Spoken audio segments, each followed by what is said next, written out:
Ashamaar kafuunii akkam jirtanii kabajamtoota fi jaalatamtoota chaayinaa laayyaantu asallaa jiru jalatti argamtan nagaan koo bakka jirtan tisnaa qaqqabu baga jiraattanii baga eeggamtanii yoo na eegdanii egaa kaarras immoo akkuma baratame viidiyoo bareedduu taate takka qabadheen kara keessan dhufeetoo jira keessattuyyuu warroonni waa'ee maggaarrajaa gaafii adda addaa keessanis natti ergaa turtaniif akkasuma immoo warroonni koomentii jalatti illee maggaarrajaas nu gaafadhu ayyuu ayyaantu naan jettanillee gaafii keessaniif deebii qabadheen kara keessan dhufeetoo viidiyoo kana laayik sheer gochuun dagatina.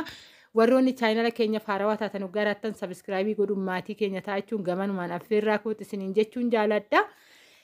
Egaa ka waa'ee maggaarrajaan kun biyya keessa jira jechuudhaan iskiriishoot gootanii ergitanii gatiin isaa meeqa jechuudha keessattuyyuu waa'ee gatiit irratti hundaa'eetidha. Isa sani qabxii ijoo kanan dubbachuu barbaadu. Egaa ka namni lama namni sadi faayidaa kana irraa argate ana ittiin gammadaa jechuudha. Maaliif bituu qofa osoo hin ta'in baruun. Akkaataa gidee baay'ee wanta baay'ee itti jiraachuun baay'ee nama rakkisa waan ta'eef gaafa borullee galle itti jiraachuudhaan waasan baruun dirqamaadha. Isiniin jechuun jaaladha. Maggaarrajaa yeroo baay'ee deemtanii too bittan halluu isaa filadhaa malee gatii isaa meetira irratti hundaa'eetidha jechuudha. Meetira keetiin karraa foggaa ta'e meetira kee mattarattee deemteetti. Maskootii foggaa ta'e meetira kee mattarattee deemteetti. Mana kutaa hirribatii foggaa ta'e meetira kee mattarattee deemteetti jechuudha. Kanaafuyyuu sirriitti na dhaggeeffadhaa sirriitti na hubadhaa ijoolleen keessattuyyuu waa'ee gatiitiin na gaafattan amma fakkeenyaaf meetirri tokko haga kana jedhee isinitti himuu nan danda'a. Inni sunillee gaafadheetu jechuudha. Yeroo baay'ee keessattuyyuu immoo obboleettiin tokko gatii isaa meeshaalee oggaa hojjettu himii jettee keessan na dubbiste waa ture. Ijoolleen baay'een immoo koomentii jalatti barreessitan. Ijoollee keenya mee haga dhumaa dhaggeeffadha. Amma fakkeenyaaf meeshaalee keessattuu meeshaalee lama torbee kana keessa hojjedhe meeshaalee mana keessa kan biifee osoo hin ta'in meeshaalee mukarraa hojjetaman soofaadhaan deebisee jechuudha.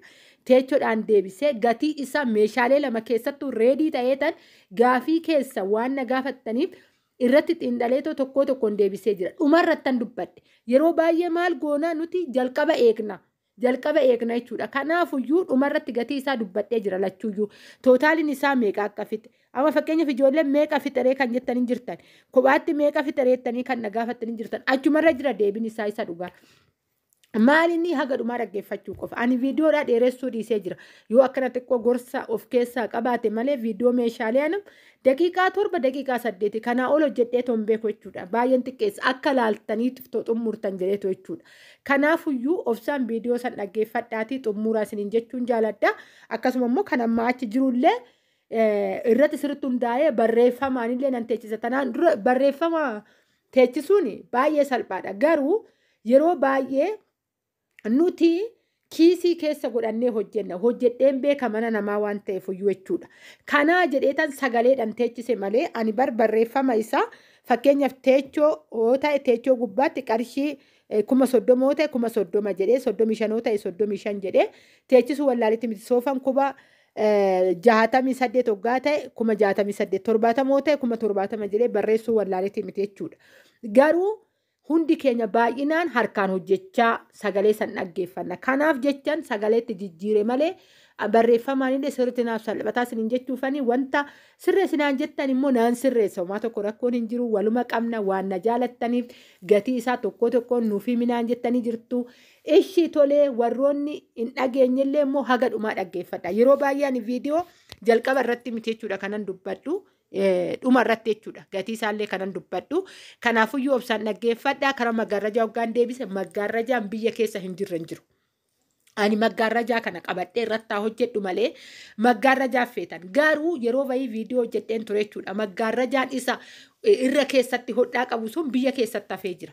Inni kunniin hoggaa ta'e malee jechuudha. Isa keessa lo'u kanaadha. Maaliif namni fayyadamuu dhiisee jira. Amma nuti yeroo baay'ee mana harabaa keessatti waan laallee fi isa sanii waa faashinii ta'e nutti fakkaata.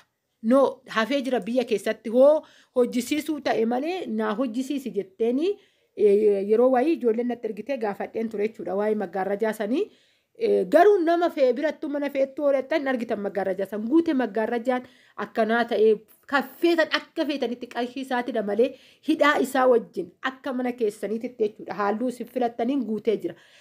Garuu maggaarrajaawwan yeroo baay'ee kara oliititti akka hodhaa qabu sun biyya keessatti hafee jira. ati garuu hojjisiifachuu hin dandeessaa haa ta'u malee gaafa hojjisiistu immoo qarshii guddaa si baasisuu danda'a. Walumaa galatti akka gorsaatti kanan dubbadhu kan yeroo wajjin deemu. Yeroo baay'ee faashinii akka hiyyummaa ilaalinaa biyya keenya baay'ee faashinii takka taattalu. Dhugaan isin hin jedha faashinii kuni waan hin jirreef fiffiduu siin jedhan namni bitu hin jiruu siin jedhu maali baay'ee hordofu keessattuyyuu namni jechuudha.